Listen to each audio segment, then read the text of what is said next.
Where's, Like underground, like where is? which graph? This one here? Yeah, this is the center 0. No, good question.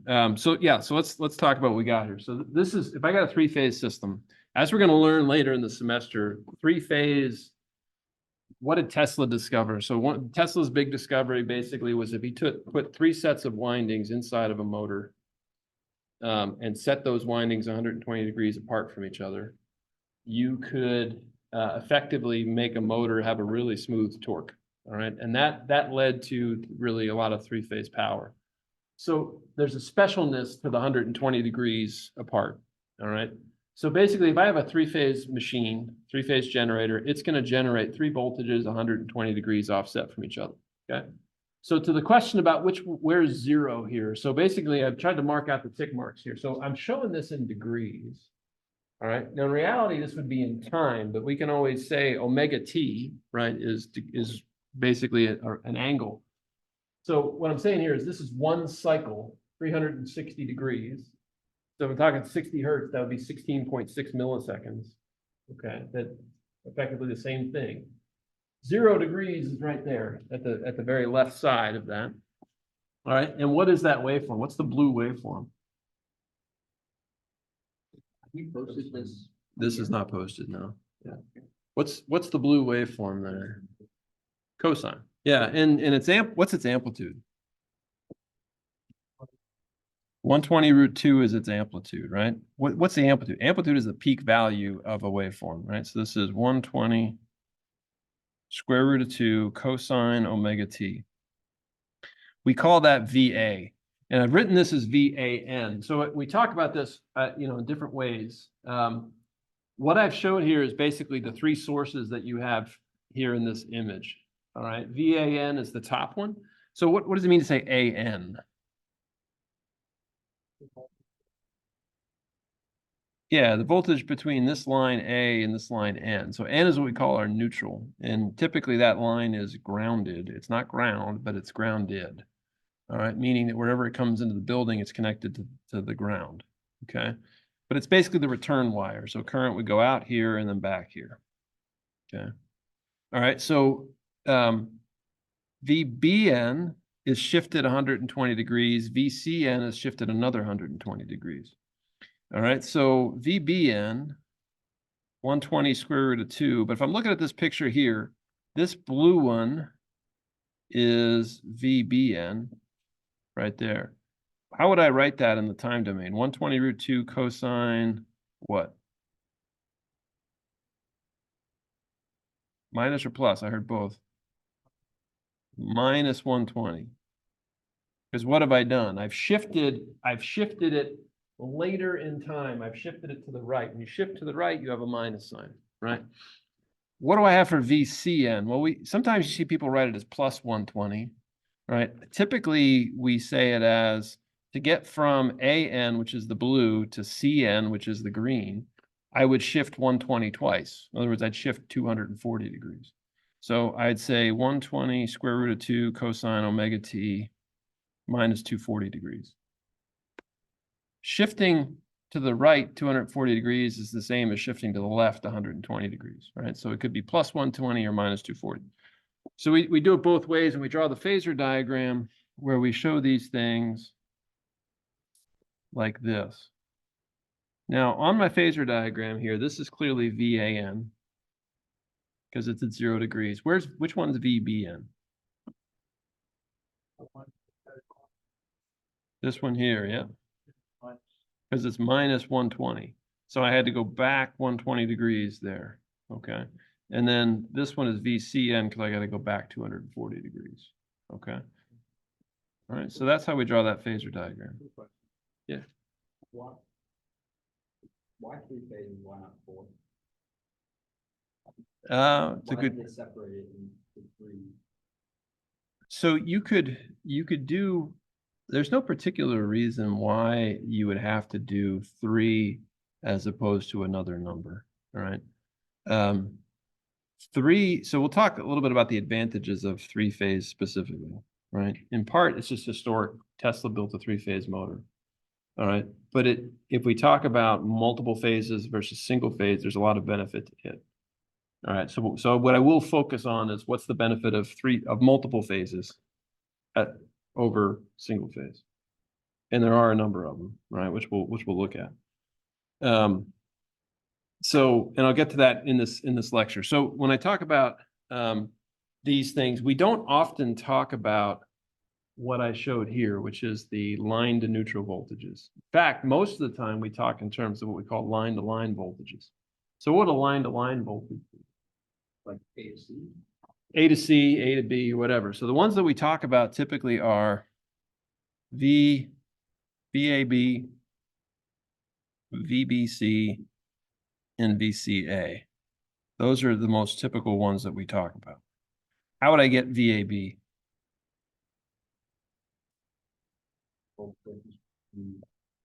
Yeah, VAN minus VBN, right?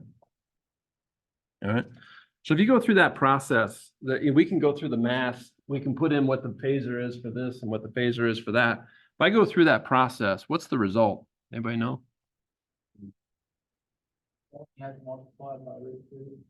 The amplitude becomes bigger by the square root of 3. All right.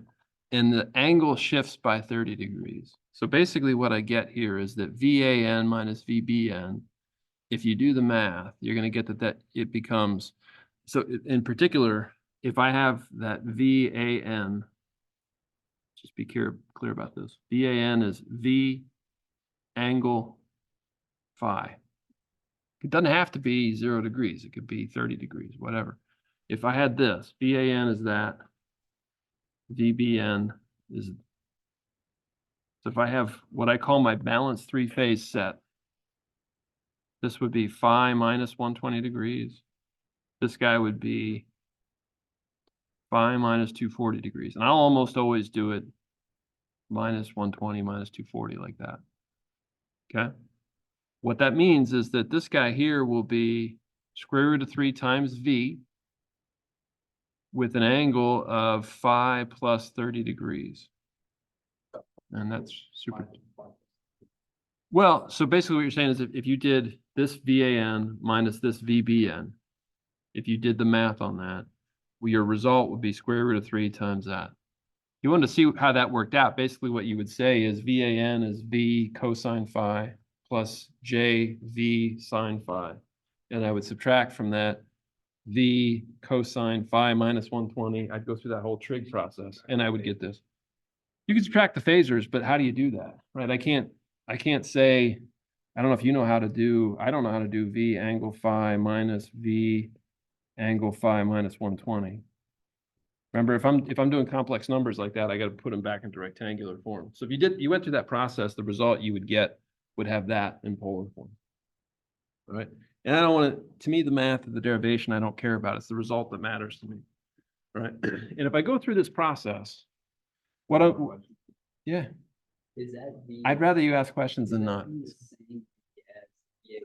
It's the same amplitude. Yeah. So what it's saying is that the amplitude is square root of 3 bigger. So just to, I'll jump ahead a little bit for a second. One of the things I was going to talk about, since you're asking, got it somewhere. Here it is.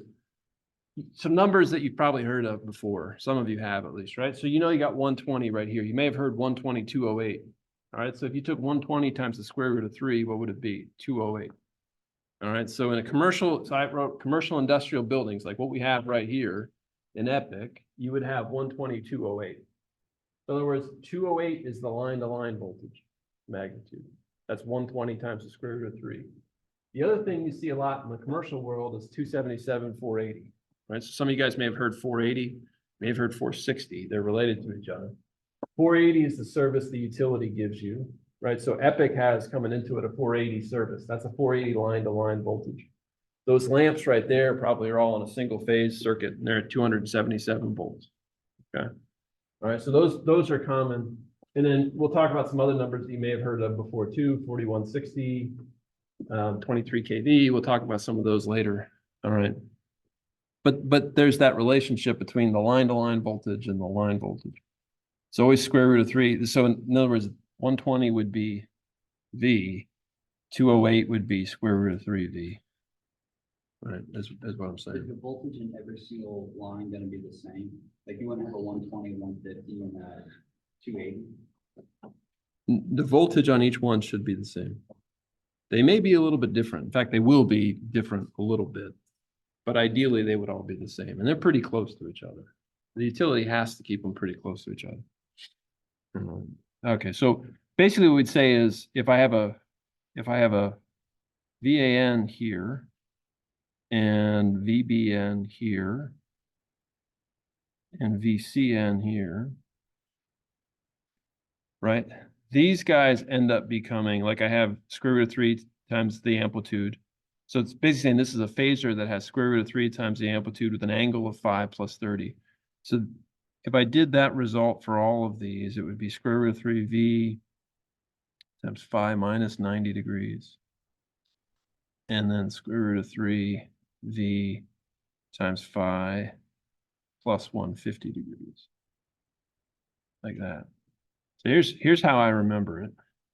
So if I've got VAN, VBN, VCN, where is VAB? Based on what I said here, where is VAB going to be? It's going to be 30 degrees ahead of VAB, or sorry, 30 degrees ahead of VAN.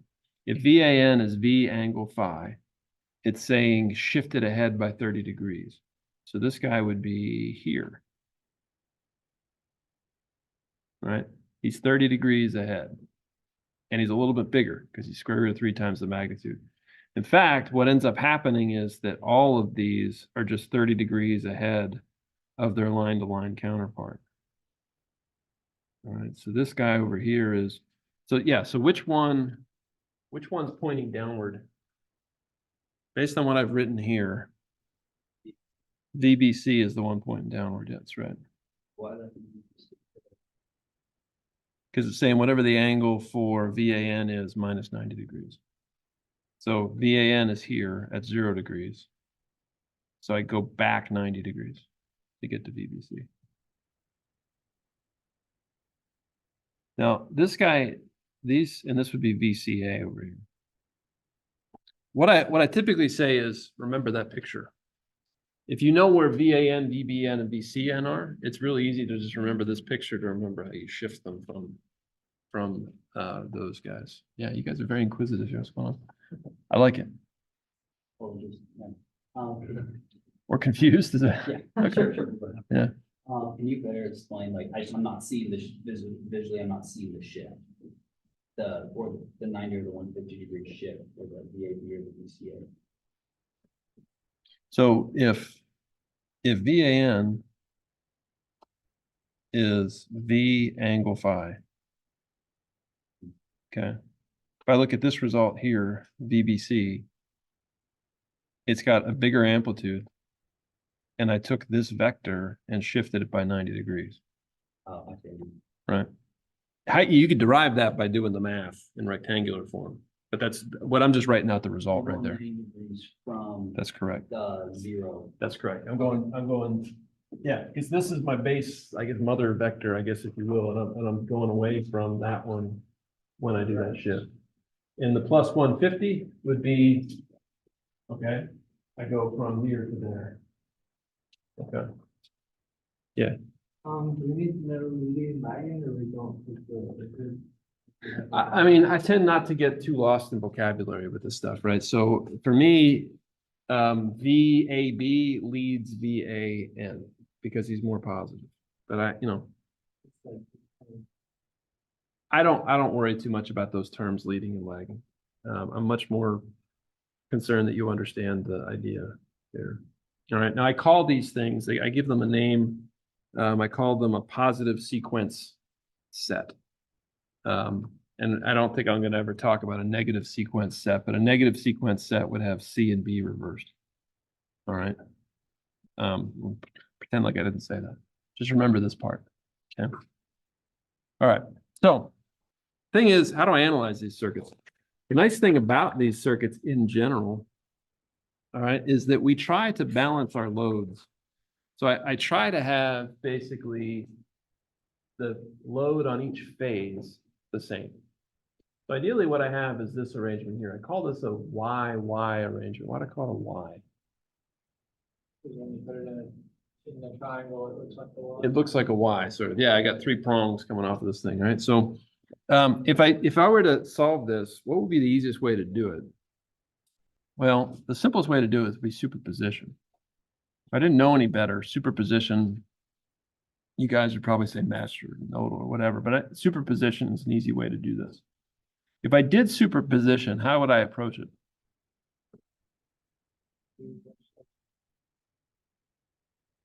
Okay, so VAN would be the one I would do first, and then I'd turn off VBN and VCN. Turning off a voltage source shorts it, right? If I had that, then basically I have a ZY and a ZY in the middle branch, right? So where would all the current from VAN go? In other words, if I did superposition, I would have VAN here, and then I'd have ZY here, and then I'd have ZY here. Right, this would be the result of superposition. Yep. So all the current from this guy better go around this outer loop. Right? So basically what I'd have is that IA right here, IA would end up being what? Yep. VAN divided by ZY, like that. Now, what's going to happen when I try to do this, right? So in this problem, all right, what I'm ultimately going to end up doing, let's say for sake of argument that I have VAN, yeah. That's okay. This is an important point. So when I've written ZY here, the implication is their impedances are all the same. All right, this is what I call a balanced three-phase load. So let's say in this particular example, let's say ZY is equal to 10 plus J10. So tell me, if I looked inside of that guy, what would be inside of ZY? What components? Resistor and inductor. All right. So there's a resistor and inductor in series with each other that comes to 10 plus J10. All right. So if I do VAN divided by ZY, okay, that's going to tell me what IA is. Right. So if I were, so let's just do that real quick. So IA was VAN divided by ZY. Now you guys should remember phasors, or complex numbers, but I have a feeling you're rusty. If I was doing division of two complex numbers, what's the best form to use? Rectangular or polar? Polar, okay.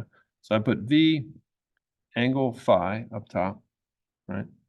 And on the bottom, I would have whatever the magnitude of Z is with the angle of whatever Z is, right? And let me call that angle V, so it's clear I'm talking about voltage. Okay. What would I be? Just in terms of the variables I've written there. Yep. So yep. So yeah, the magnitude is that, right? V divided by the magnitude of Z. And the angle would be phi V minus phi Z, like that. Now, in the particular example that I did there for those numbers, right? So the numbers that I was using were what? Yeah, so I had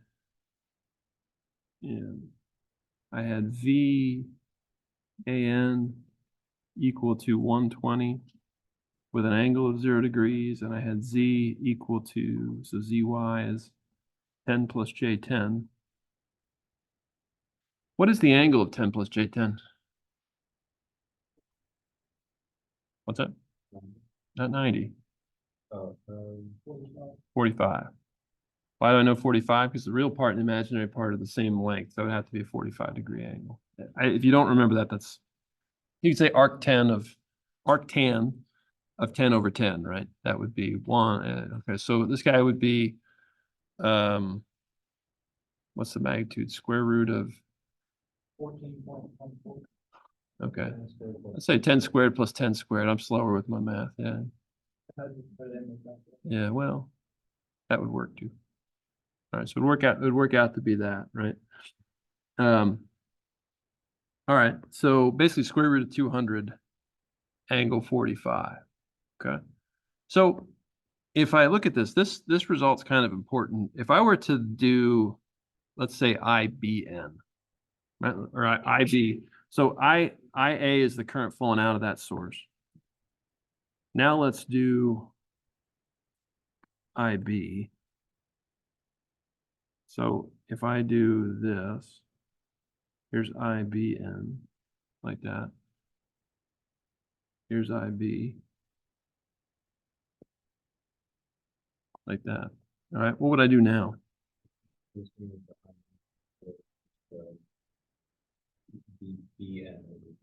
Yeah, that's right.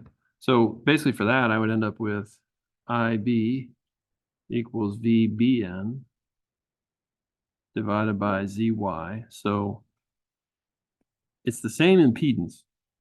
Yeah, it's the same impedance. Now, what's true about VBN? VBN is the same magnitude with an angle that's shifted by 120 degrees. All right.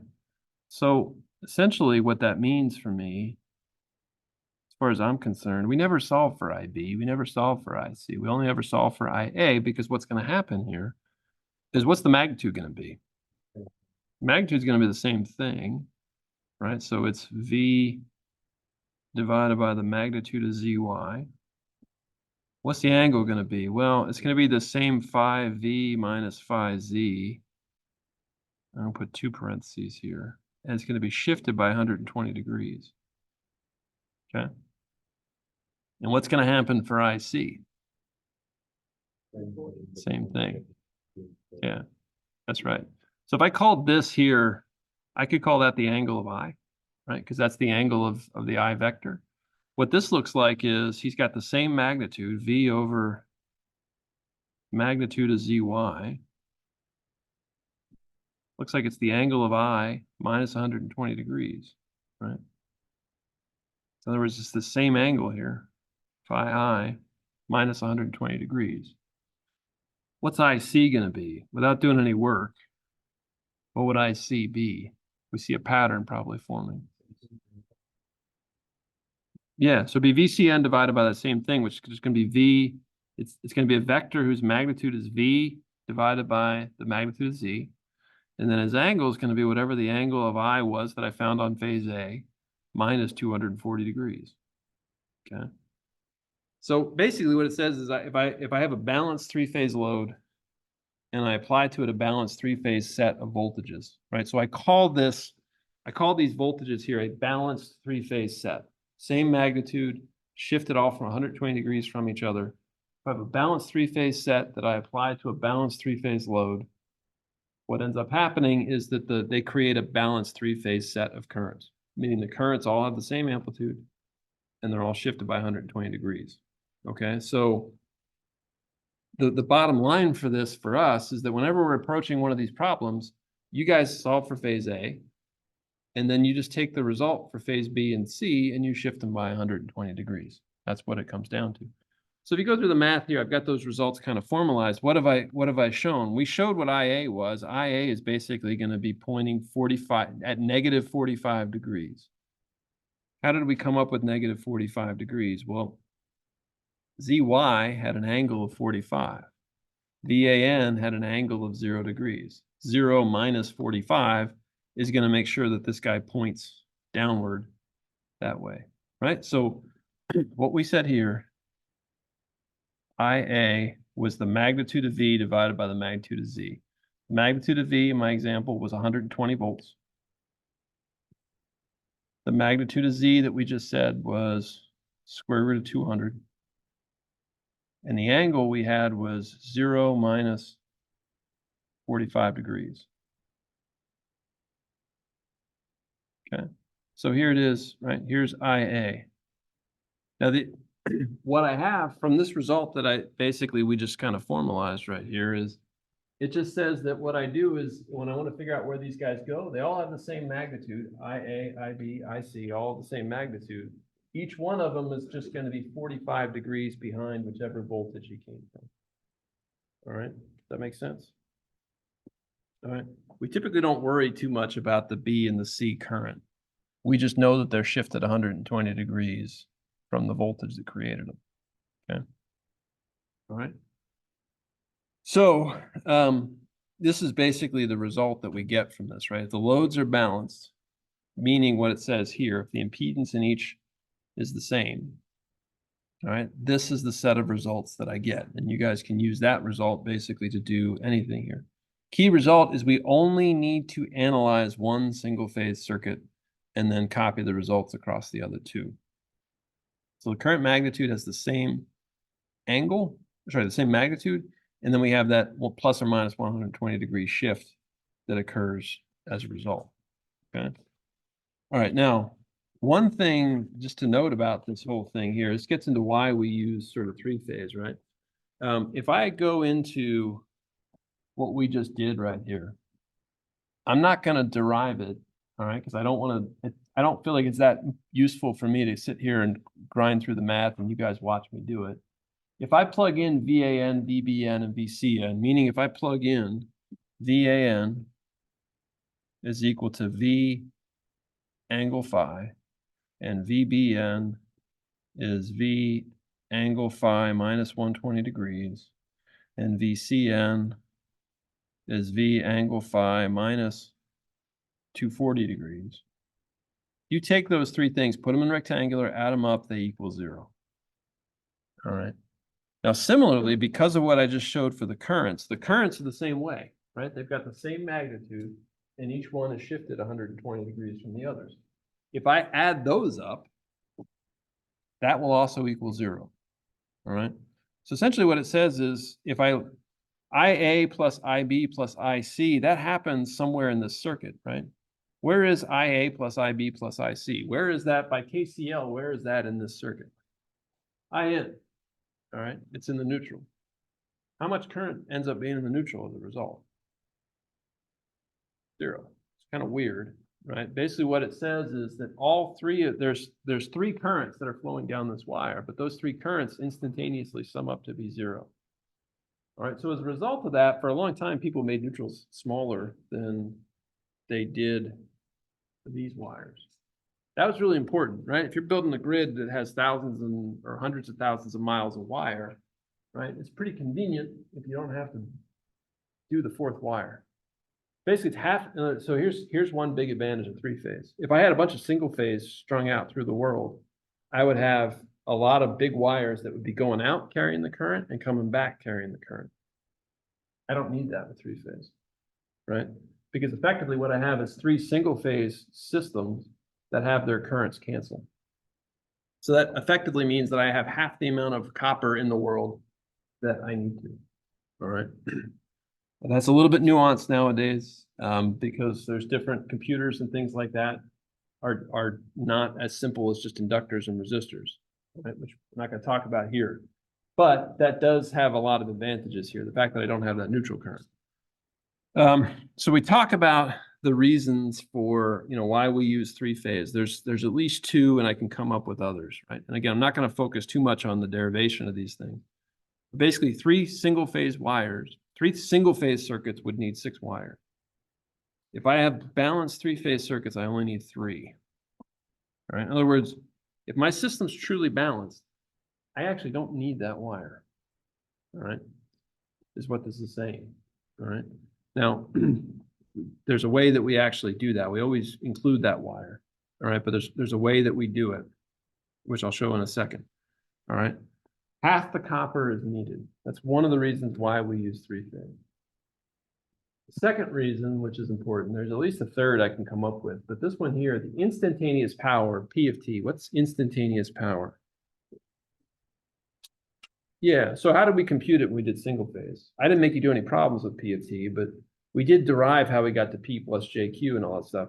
How did I calculate P of T? I just did it in class. Again, it didn't make you do any problems. How do I get P of T? How do you think you get P of T? You take V of T times I of T. Okay. So basically, if I took, this would be VAN times IA plus VBN times IB of T. I would take the time domain waveforms. In other words, I would not multiplying vectors. I would take basically the cosines or whatever, multiply them out. If you remember, and you probably don't because we don't talk about it a whole lot. If I did P of T equal to VAN times IA, right? Basically just multiply the time domain waveforms. This ends up being a waveform, which is P. Yeah, and then you get this other term in here. You get this P plus cosine 2 omega T plus Q sine 2 omega T. You get this double frequency term we said in there. If I do that, in other words, and I made the statement again in passing, didn't ask anything about it, but the thing is that power, that means the power is pulsating in time. It's not constant, but it's going up and going down and going up and going down. If I have a motor doesn't like that power pulsation inside of it. It does things to what the motor is doing. So what I can do if I go to three phase is this would be here P sub A. Let's say I wanted to calculate P sub B and P sub C. How would I calculate P sub B? VBN times IB, and then PC would be VCN times IC. If I did that, and I did PA plus PB plus PC, I added those instantaneous powers together. They would equal capital P, which is the real power, times 3. In other words, none of those pulsations would appear. All of that pulsation would be gone. In other words, what this does is it gets rid of, we said the power absorbed by a three-phase load is a constant. It is the average power drawn by that load is 3 times what there is on any one single phase. None of those pulsations appear. All right. So in other words, it draws a constant power all the time. That's really nice for equipment. It allows equipment to last longer, changes some things about how motors behave and whatnot. All right. We're not going to worry too much about what does PA, PB, and PC need, because ultimately people don't really think about it. It's just part of the derivation of why we do it. All right. There's also some benefits magnetically about why we do it this way, but that's not as important. These are the 2 key reasons that we have for using three-phase. Similar things would exist if I had other phase numbers. All right. But three-phase was where we started, and that's where three-phase is the first multi-phase system that has these benefits. You would have the same with 6-phase. And you actually do find 6-phase motors in some applications. In military applications and things like that, there are some of those that do exist. The triple Ns are beneficial. And there's a mathematical derivation to the triple N. That's a great question. It really comes down to if I have a really specialty motor that I'm driving, not that it pulls a ton of power, but if it's really specialty, like in a military application or something like that, where I might need to have a really balanced torque, a really balanced power and a really balanced torque. A little bit outside of our scope, but yeah, it's a high-end thing. I mean, if I have a really high quality thing that I'm trying to drive, I might want a 6-phase setup. All right. So we say balanced 3-phase. So just to keep it real, we don't talk about this too much, but in reality, if I look at the 3-phase wiring in a building, for instance, I might see something like what I've shown. I think I hit the help button. Yeah, sorry, that was a goof. I didn't mean to hit the button. Can you hear me? Oh boy. Can you repeat that for me? Yeah, sorry, I hit the button by accident. No problem, I'll get that. Yeah, too.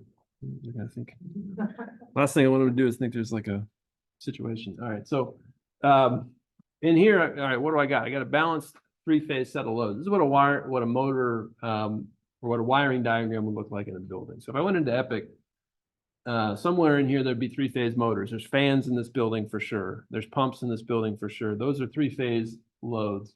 right? And so I have a balanced three-phase motor. If I have a balanced three-phase motor, it never has a connection to a neutral wire. It basically just, because it doesn't need one, it's a balanced load. It doesn't need a neutral. There is no neutral current, right? So what we do is we hook it up A, B, and C. If you look up on the side of any motor, we'll do that at some point, right? I open this box on the side, the wiring connection box.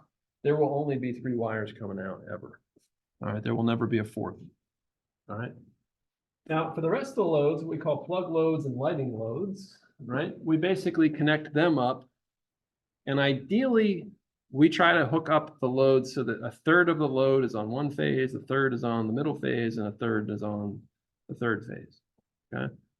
Now they don't know that, right? Because if I look at this, like that outlet right there is probably phase A, the one on that wall is probably phase B, and the one on that wall is probably phase C, right? They hope that you're going to plug things in symmetrically. Now you're never going to, right? But you should be close to that, right? So we typically see something like this in our arrangements, all right? So basically we have each single phase line like that, okay? Yeah, ideally they're set up so that they're balanced. All right, now in general, we talk about a couple of different types of loads. We talk about Y and delta, right? So that's a Y load right there. All right, we can show them 2 different ways. This one looks more like a Y, I guess, than that one does. And then we talk about delta, where it's a triangle. All right. This one is a more common way that we think of things like motors, right? So I said that motor never has a neutral connection. All right, we think of the motor basically being set up like this in a delta configuration. Yeah. I think we're gonna have like a wire delta have If I have a delta, there is no neutral for sure, right? Because there's no point to even connect a neutral in if I have the loads truly connected that way. If I have a Y, I can make that connection to the neutral. And often I do, right? In a motor, though, I know that the motor is set up so that they're basically identical windings on each motor. Right. So there's no need to make the connection. What would you mean to use because I remember seeing diagrams before with the wide load and like they're having a neutral, the why would that have to be connected? So let's ask me that right after class. That's a separate question. We do that very often nowadays, but with typical balanced RLC loads, we don't have to do that. So this is our 2 common setups, right? I'm never gonna. You guys probably know 2111. Maybe they talk about the delta Y transformation sometimes. I never do because I've never done it. All right. In 25 years of doing stuff, I've never needed to use the delta Y transformation if stuff is unbalanced. It's an ugly looking thing. I worry about balanced circuits. Z delta is 3 times ZY. Yes, sir. Back to the delta, the Y, isn't there different advantages to each of those as far as power delivery goes? If I'm talking about power delivery, like in the distribution grid, right? Everything is done that way, right? Because there is going to be imbalance, right? And so it is better to have that set up. The imbalance usually just isn't very big, is what it turns out to be. If I'm talking about a motor where I've made it to be balanced, then yes, it's typically done like this, right? I could just think of it either way, right?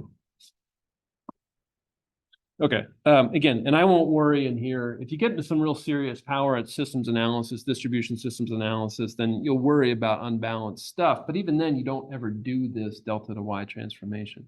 Once you get into real, power delivery stuff, you get into what's called power flow, and you don't really so much worry about circuit analysis.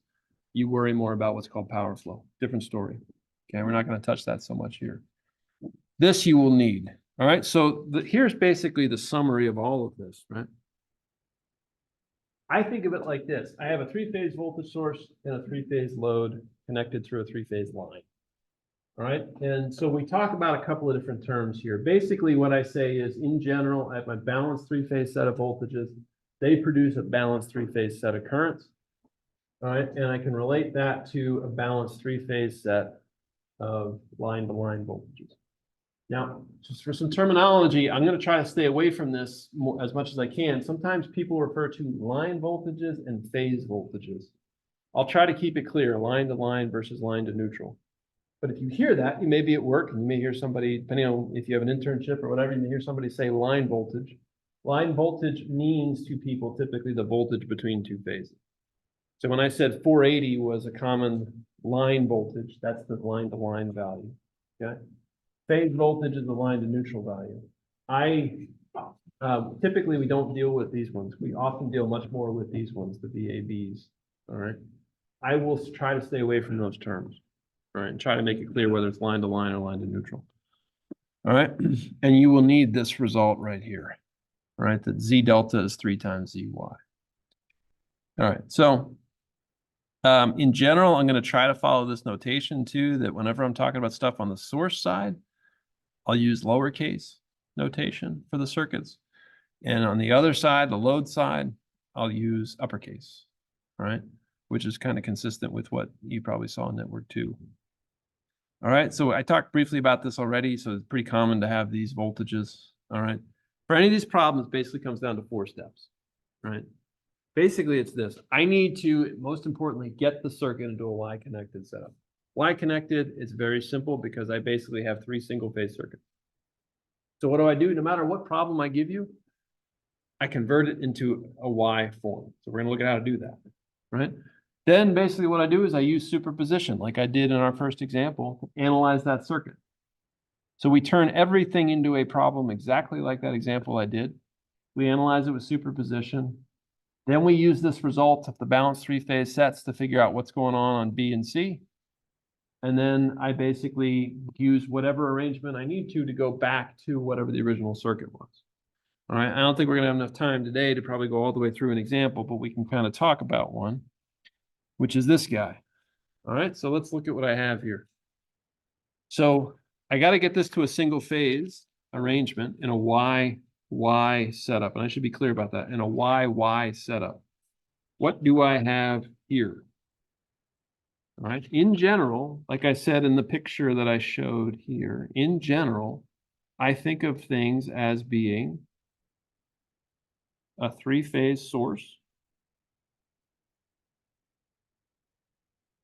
and a 3-phase load. And this source and load can be either delta or Y. What do I have here? Delta or Y?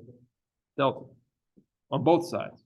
And it could be either way. I could have a Y on one side, delta on the other.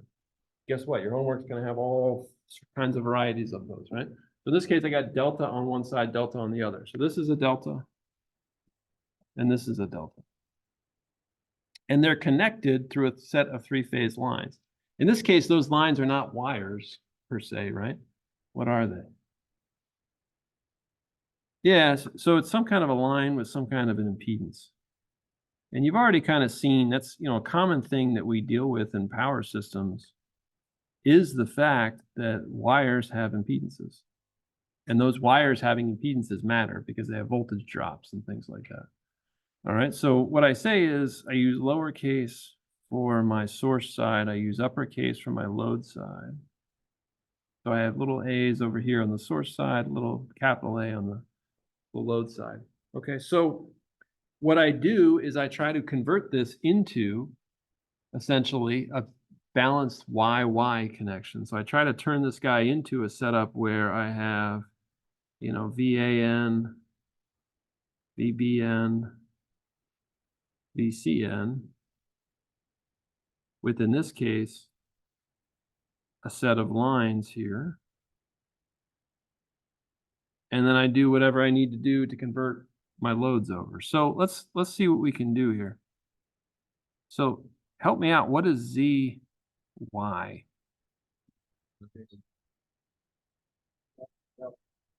Yeah. This here is Z delta. Because what I have is a delta connection of these loads, right?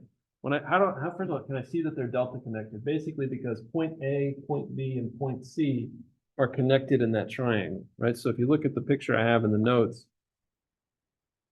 Z delta is this basically this and this are the same arrangement, if you look at that in your mind, right?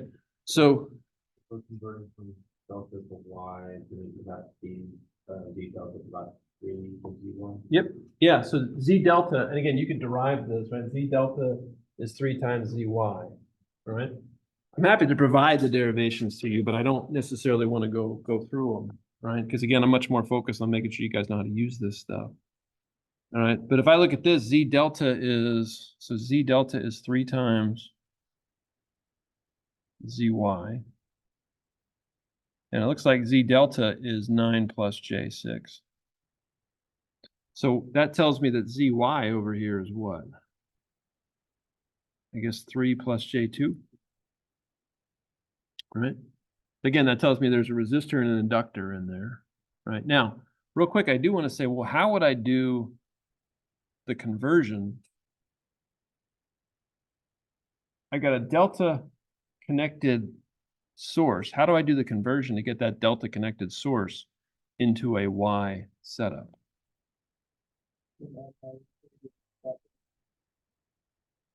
Yep. I go back to that relationship. So we're going to do this more on Monday, basically. So I see that the magnitude of these guys is 215. I'm always going to give you a balanced three-phase set. The magnitude is always going to be the same. Their angles are all going to be separated by 120 degrees. But this tells me that if I look at this, VAB is what I have right here. VAB is there, right? 215 volts with an angle of negative 10 degrees. So this is negative 10 right there. All right. Now without doing any work, I can look at the other angles, but I know that because this is a balanced three-phase, VAB is here, VBC is going to be here, and VCA would be somewhere over there. I ran out of space to do it properly. Basically, what's the angle between here and here? 120. What's the angle between here and here? 120, right? So basically what do I have to do is I have to figure out what's the Y set of voltages for that delta set. And it's exactly right. The magnitude of it's going to be 215 divided by the square root of 3. And there's going to be a 30-degree shift to get back to those. Line-to-line voltages are always square root of 3 times bigger than the line to neutral voltages. All right, so basically what it turns out to be is this slide right here. The same way I had the power slide that kind of summarizes everything. This slide sort of summarizes all your problems here, right? Basically what I do is I say VAB, right now I have this. I have to go and use this result to figure out, okay, well, how do I use this to shift back to here? All right, we'll do that on Monday. We'll pick up with this example there.